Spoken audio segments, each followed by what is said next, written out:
urwo rwego twita IFAC mu Congereza ni urwego rujamwo ibihugu canke inzego zihuriyemwo abakontable zifise ubwigenge bukwiye, zifise abanywanyi baciye ubwenge kandi bize kandi bakurikiza ingingo zayo zo guharura no guharura ubutunzi. Izo nzego rero zose bagaca bongera bakaraba yuko abakontable bakoresha discipline bafise code nabo nyene bashizeho ico gihe niyo bashobora kukwemerera. Rero kubona twaremerewe muri ubwo rwego no kuvuga ko baje kutugenzura bakabona abakontable mu Burundi yuko bize bikwiye kandi bazi n'ivyo nayo mategeko yo guharura kandi dufise discipline dukorekera code d'éthique kandi n'ugize dushobora kumuhana n'amakabine yose igenda akora byo baje kubiraba ntibarinda bakakwemera. Rero kubona twaremerewe nuko ivyo byose babanje kubiraba bakabona ko tubikwije kandi no kuvuga ko umukontable wacu avuye ngaha azoshobora kuja hose bazomwemera kuko bazi yuko kugira ngo uje muri uwo mwuga uciye ngaha uba wakurikije ivyo byose. Nico kintu rero nyamukuru twunguze kandi kidushimisha. Ubwa mbere no babwira mwumvise ko iri huriro ari igicenda, no kuvuga ko izindi 8 zarabaye mugabo na hari igicenda niryo rya mbere tugize twemerewe kuja mu muryango wa IFAC. No babwira ko twemerewe itariki 6 za Munyonyo muri uwo mwaka, haheze ukwezi kumwe, turacari bato mugabo kubera iki twaciye dutora ico civugo.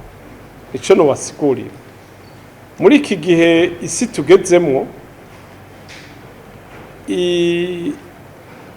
ibintu vya informatique nivyo bigezweho, nta muntu agikoresha ibipapuro n'ibiki.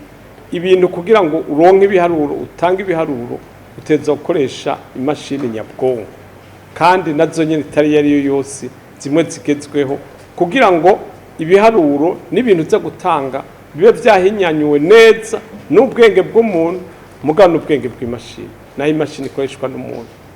Ico nico gituma rero twafashe ico civugo tuti nta muntu ashobora gukora adakoresheje ubuhinga bwa none.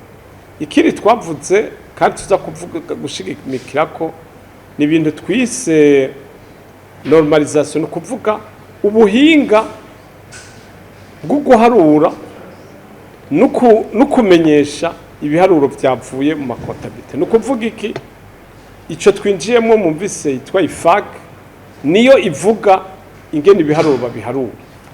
Ndakunda gutanga karorero guharura imodoka yo mu Burundi no guharura imodoka mu Rwanda no guharura imodoka muri Etats-Unis byose biteza kwa cyo kimwe.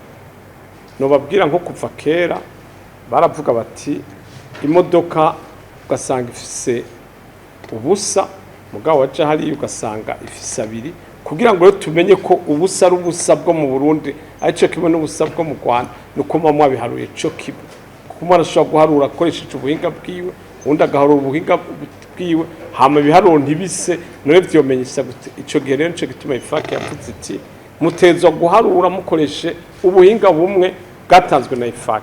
Ivyo nivyo tuva twigisha uno munsi, ico civugo c'uno munsi nivyo tuva twigisha muri iyi minsi tuzomara ngaha turi muri iki gikorano.